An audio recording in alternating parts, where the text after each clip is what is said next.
Hello everyone, so welcome eight शुभ nursing classes. तो आज की क्लास में हम यहाँ पर डिस्कस करने वाले हैं वीनिंग।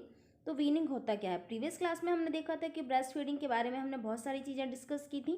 तो यहाँ पर हम देखेंगे वीनिंग या फिर कॉम्प्लीमेंट्री फीडिंग भी इसे बोलते हैं। तो वीनिंग का सबसे पहले तो हम मतलब समझ लेते हैं। जो वीनिंग होता है, अगर ब्रेस्ट फीडिंग के साथ साथ अगर कोई सेमी सॉलिड लिक्विड या फिर सॉलिड फूड खिलाया जा रहा है बेबी को, तो वो वीनिंग के अंदर आता है या फिर कॉम्प्लीमेंट्री फीडिंग के अंदर आता है। जैसे कि हम बात कर लेते हैं कि ब्रेस्ट फीडिंग के अलावा अगर उसे दलिया दूध मतलब बाहर का दूध या फिर उसके फ्रूट का जूस बना के या फिर वेजिटेबल जूस अगर उसे दिया जा रहा है, मतलब जस्ट लाइट फूड हम बोल सकते हैं, तो उसे हम कॉम्प्लीमेंट्री फूड के अंदर लाते हैं।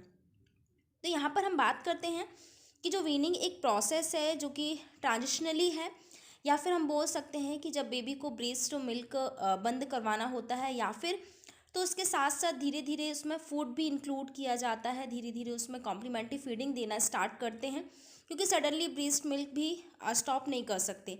इसके अलावा हम यहाँ पर देखते हैं कि ब्रेस्ट मिल्क के अलावा 4 मंथ के बाद यहाँ पर वीनिंग कंपलसरी होता है, मतलब वीनिंग उसे करवाना चाहिए, क्योंकि उसमें जो आयरन सप्लीमेंट्स होते हैं वो कम होने लगते हैं, मतलब जितना स्टोर रहता है ना, तो वो 4 मंथ के बाद या फिर 4 मंथ से 6 मंथ में वो कम होने लगता है। तो आयरन सप्लीमेंट की मात्रा उनको मतलब रिक्वायरमेंट होती है, तो उसका फुलफिलमेंट करने के लिए ऐसे न्यूट्रिएंट या फिर ऐसे सप्लीमेंट ऐड करने चाहिए ब्रीस्ट मिल्क के अलावा, ताकि उनके जो आयरन की कमी है, जो आयरन की कमी होने लगी है, तो वो फुलफिल हो जाए। तो इसलिए इसके अलावा हम यहाँ पर देखेंगे कि इसलिए वेजिटेबल का जूस या फिर फ्रूट जूस या फिर जो और भी यहाँ पर मिक्स फ्रूट का, हम यहाँ पर मिक्स फ्रूट को ऐड करके हम उसे दे सकते हैं। तो ये हमारा हो जाता है कॉम्प्लीमेंट्री फूड में या फिर वीनिंग में। तो यहाँ पर हम जैसा कि हमने देख लिया, स्टार्ट कब करते हैं, 4 से 6 मंथ में हम इसे स्टार्ट कर सकते हैं। नेक्स्ट हम यहाँ देखते हैं कि इंट्रोडक्शन ऑफ सॉलिड, कि हम यहाँ पर क्या क्या देंगे। यहाँ पर पेरेंट्स को इंट्रोड्यूस करना है कि आपको फ्रूट्स की प्यूरीट खिलानी है, मतलब पीस कर उसको मिक्स कर फ्रूट्स को या फिर वेजिटेबल्स को या फिर सीरियल्स की, जो सीरियल्स होते हैं अनाजों की प्यूरी बना के उसे खिलाना है। तो ये बेबी की डाइट में ऐड करना है धीरे धीरे उसको, लेकिन स्टार्टिंग में बनाना से स्टार्ट करना है, क्योंकि बनाना बहुत ही सॉफ्ट होता है। तो जो फ्रूट में हम बनाना से स्टार्ट करेंगे, केले से स्टार्ट करेंगे, केले की प्यूरी खिलाना स्टार्ट करेंगे। उसके बाद हम धीरे धीरे कैरोट हो गया या फिर जो भी सप्लीमेंट है उसकी प्यूरी बना के हम बेबी को यहाँ पे खिलाएंगे। नेक्स्ट हम देखेंगे साइन ऑफ रेडीनेस, कि हमें कैसे पता चलेगा कि बेबी वीनिंग के लिए या फिर कॉम्प्लीमेंट्री फीडिंग के लिए रेडी हो गया है। तो जैसे कि देखते हैं कि वो चीज़ों को पकड़ने लगता है, बैठने लगता है, खड़ा होने लगता है, या फिर टंग रिफ्लेक्स देखने को मिलेगा कि जो जीभ होगी वो ऊपर नीचे, या फिर खाने के कोई भी चीज़ खाने की देखेगा तो उसके पीछे भागेगा। तो ये इस तरह के हमें साइन देखने को मिलेंगे बेबी में कि वीनिंग स्टार्ट कर सकते हैं, फिर वीनिंग देना चाहिए उसे।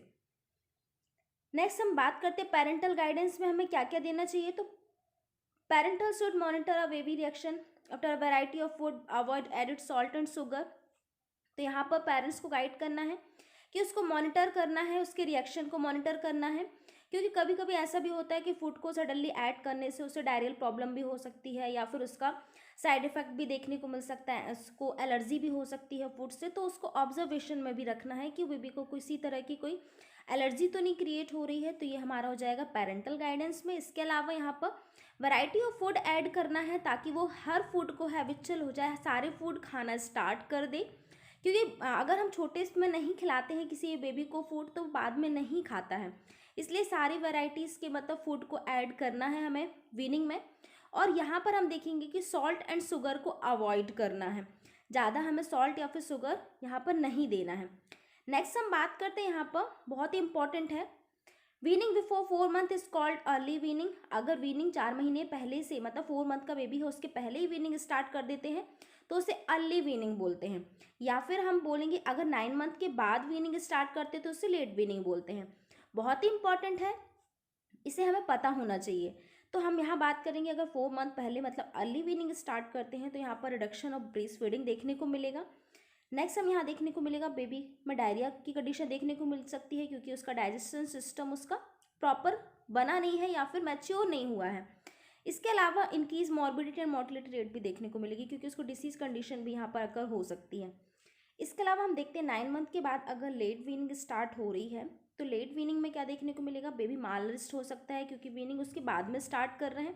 तो आयरन सप्लीमेंट की हम जैसे कि हमने देखा था 4 से 6 मंथ में कमी होने लगती है, तो उसको 9 मंथ लेट कर रहे हैं, 9 मंथ के बाद अगर वीनिंग दे रहे हैं तो उसको माल न्यूट्रिशन की प्रॉब्लम हो सकती है, मतलब बेबी कुपोषित भी हो सकता है। इसके अलावा एनीमिया की कंडीशन भी देखने को मिल सकती है और ग्रोथ एंड डेवलपमेंट में रुकावट देखने को मिल सकती है या फिर पुअर ग्रोथ एंड डेवलपमेंट देखने को मिलेगा।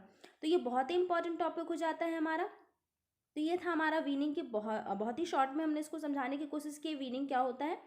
आई होप कि आपको इस क्लास में वीनिंग के बारे में बहुत ही से समझ में आया होगा। So thank you so much for watching my videos.